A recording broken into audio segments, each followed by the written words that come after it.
Hi friends, ഞാൻ നിലവിൽ എൻ്റെ 2012 വാങ്ങിയ ലാപ്ടോപ്പ് ഇപ്പോഴും ഉപയോഗിക്കുന്നത്. അത്യാവശ്യം നല്ല പെർഫോമൻസാണ്. ഫോട്ടോഷോപ്പ് തുടങ്ങി എല്ലാ ആപ്ലിക്കേഷൻസും, എനിക്ക് വേണ്ട എല്ലാ ആപ്ലിക്കേഷൻസും ഞാൻ അതിൽ റൺ ചെയ്യുന്നുണ്ട്. അത്യാവശ്യം നല്ല പെർഫോമൻസ് ഉണ്ട്. i3യുടെ 2nd ജനറേഷൻ പ്രോസസ്സറാണ് വരുന്നത്. ആ ലാപ്ടോപ്പ് ഇങ്ങനെ ഞാൻ ഇത്രയും ഫാസ്റ്റായിട്ട് ഉപയോഗിക്കുന്ന പലരും ചോദിക്കാറുണ്ട്. അതിന് നിലവിലുണ്ടായിരുന്ന ഹാർഡ് ഡിസ്ക് മാറ്റിയിട്ട് ഞാൻ SSD ആണ് ഉപയോഗിക്കുന്നത്. അപ്പോൾ ഏതൊരു ലാപ്ടോപ്പും പെർഫോമൻസ് കുറഞ്ഞ സ്പീഡ് കുറഞ്ഞ ലാപ്ടോപ്പുകൾ സ്പീഡാക്കാനോ എന്ന പുതിയ ടെക്നോളജിയാണ് SSD. മുമ്പ് ഹാർഡ് ഡിസ്ക് ആയിരുന്നു ഉപയോഗിച്ചിരുന്നത്. ഹാർഡ് ഡിസ്ക് അതായത് ഡിസ്ക്കാണ്, ഇതിൽ റൊട്ടേഷനാണ് ഇതിൻ്റെ മെത്തേഡ് വരുന്നത്. ഡിസ്ക് എന്ന് പറഞ്ഞാൽ റൗണ്ട് ഷേപ്പിലുള്ള. അതായത് ഈ ഹാർഡ് ഡിസ്കിൻ്റെ സ്റ്റോറേജ് എങ്ങനെ വരുന്നത് വെച്ചാൽ, സ്റ്റോറേജ് റണ്ണിങ് ടൈമിൽ ഇതിൻ്റെ അകത്തുള്ള ഡിസ്ക് കറങ്ങുക ചെയ്യുക. അപ്പോൾ അതന്നെ കാലക്രമേണ കറങ്ങി അത് തേയ്മാനം വരും. മെറ്റൽ ടു മെറ്റൽ കോൺടാക്റ്റ് വന്നിട്ട് ഫ്രിക്ഷൻ സംഭവിച്ചിട്ട് അത് തേയ്മാനം വന്നിട്ട് ഹാർഡ് ഡിസ്ക് സ്ലോ ആവും. അതിൻ്റെ സ്റ്റോറേജിൻ്റെ സ്പീഡ് സ്ലോ ആവും. അതോടുകൂടി നമ്മുടെ ലാപ്ടോപ്പ് തന്നെ സ്ലോ ആവും. ഓക്കെ, ആ ഒരു ഇഷ്യൂവിന് പരിഹാരമായിട്ട് ഇപ്പോൾ വരുന്ന എല്ലാ ലാപ്ടോപ്പുകളിലും വരുന്ന ടെക്നോളജിയാണ് SSD, സോളിഡ് സ്റ്റേറ്റ് ഡ്രൈവ് എന്നാണ്. ഇതിൽ ഡിസ്ക് എന്ന് വരുന്നില്ല. SSD solid state drive. ഇത് ഹാർഡ് ഡിസ്ക് ഡ്രൈവ് എന്നാണ്, ഡിസ്ക്. അപ്പോൾ ഡിസ്കും സോളിഡ് സ്റ്റേറ്റ് ആയുള്ള മാറ്റം.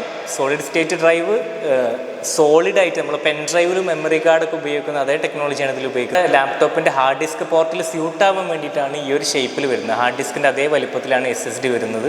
ഇതാണ് ഹാർഡ് ഡിസ്ക്, ഇതാണ് SSD. അപ്പോൾ നിങ്ങളുടെ ലാപ്ടോപ്പ് സ്ലോ ആണെന്നുണ്ടെങ്കിൽ നിങ്ങൾക്ക് ഈ ഒരു SSD ഇൻസേർട്ട് ചെയ്താൽ നിങ്ങൾക്ക് ഇപ്പോൾ നിലവിലുള്ള ഇതിൻ്റെ 3-4 ഇരട്ടി ഫാസ്റ്റായിട്ട് കാണാൻ പറ്റും. ഇത് നിങ്ങൾക്ക് ആമസോണിൽ അവൈലബിൾ ആണ്, ഫ്ലിപ്കാർട്ടിൽ അവൈലബിൾ ആണ്, ഈ ഷോപ്പുകളിൽ അവൈലബിൾ ആണ്. ഷോപ്പുകളിൽ ഒരുപക്ഷെ വില കൂടുതലായിരിക്കും. ഞാൻ ആമസോണിൽ നിന്നാണ് ഈ SSD വാങ്ങാറുള്ളത്. ഇത് ക്രൂഷ്യൽ എന്ന കമ്പനിയുടേതാണ്. അതുപോലെ EVM ഞാൻ വാങ്ങിയിട്ടുണ്ട്, കൺസിസ്റ്റൻ്റ് എന്ന ബ്രാൻഡിൻ്റെ വാങ്ങിയിട്ടുണ്ട്, വെസ്റ്റേൺ ഡിജിറ്റലിൻ്റെ വാങ്ങിയിട്ടുണ്ട്. അപ്പോൾ ഈ ക്രൂഷ്യലിനും EVM-നൊക്കെ 5 വർഷം വാറൻറ്റി കൊടുക്കുന്നുണ്ട്.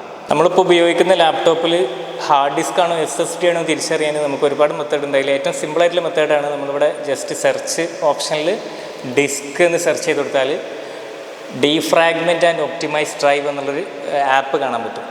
ആ ആപ്പ് തുറന്നാൽ അതിൻ്റെ ഇവിടെ കാണിക്കും സോളിഡ് സ്റ്റേറ്റ് ഡ്രൈവ്. SSD ആകുമ്പോൾ ഇവിടെ സോളിഡ് സ്റ്റേറ്റ് ഡ്രൈവ് എന്നുണ്ടാവും, അഥവാ ഇവിടെ മീഡിയ ടൈപ്പ് എന്നുള്ളത്. ഹാർഡ് ഡിസ്ക് ആണെങ്കിൽ അവിടെ ഹാർഡ് ഡിസ്ക് എന്നാണ് ഉണ്ടാവുക. അപ്പോൾ നിങ്ങളുടെ ലാപ്ടോപ്പ് പഴയ ലാപ്ടോപ്പൊക്കെ ആണെങ്കിൽ നിങ്ങളിവിടെ ചെക്ക് ചെയ്യുക, ഹാർഡ് ഡിസ്ക് ഡ്രൈവ് എന്നാണോ കാണിക്കുന്നത്, സോളിഡ് സ്റ്റേറ്റ് ഡ്രൈവ് എന്നാണ് കാണിക്കുന്നതെന്നുണ്ട്. ഹാർഡ് ഡിസ്ക് ഡ്രൈവ് ആണെന്നുണ്ടെങ്കിൽ അത് റീപ്ലേസ് ചെയ്യുക. അഥവാ ഇത് ലാപ്ടോപ്പ് അയച്ചിട്ട് ഹാർഡ് ഡിസ്ക് റീപ്ലേസ് ചെയ്ത് പകരം ഇതുപോലെയുള്ള SSD ഇൻസേർട്ട് ചെയ്താൽ നമുക്ക് സൂപ്പർ ഫാസ്റ്റായിട്ട് ആ ലാപ്ടോപ്പിനെ മാറ്റാൻ പറ്റും. പുതിയ ലാപ്ടോപ്പ് വാങ്ങേണ്ട ആവശ്യമില്ല. നമുക്ക് ലോ സ്റ്റോറേജ് ആയിട്ടുള്ള വാങ്ങിയാൽ മതി. 500 GB ആണിത്. ഇതിൻ്റെ ഒന്നും ആവശ്യമില്ല. 256 GB 128 GB വാങ്ങിയാൽ തന്നെ മതി. എന്നിട്ട് ഇത് നമുക്ക് എക്സ്റ്റേണൽ ആയിട്ട് ഉപയോഗിക്കാൻ പറ്റും. എക്സ്റ്റേണൽ കേസ്, ഇതുപോലെയുള്ള എക്സ്റ്റേണൽ കേസ് വാങ്ങാൻ കിട്ടും. ഇതിൻ്റെ അകത്ത് നമുക്ക് പഴയ ഹാർഡ് ഡിസ്ക് ഇതിൽ ഇൻസേർട്ട് ചെയ്തിട്ട് അതൊരു എക്സ്റ്റേണൽ സ്റ്റോറേജ് ആയിട്ട് ഉപയോഗിക്കാൻ പറ്റും. എന്നിട്ട് ലാപ്ടോപ്പിൽ നിലവിലുള്ള ഹാർഡ് ഡിസ്ക് പോർട്ടിൽ ഈ SSD ഇൻസേർട്ട് ചെയ്താൽ മതി. ഓക്കെ, അപ്പോൾ ഈ SSD ഉപയോഗിച്ചാൽ നമ്മുടെ നിലവിലുള്ള ലാപ്ടോപ്പ് സൂപ്പർ ഫാസ്റ്റായിട്ട് നമുക്ക് ഉപയോഗിക്കാൻ പറ്റും എന്നർത്ഥം.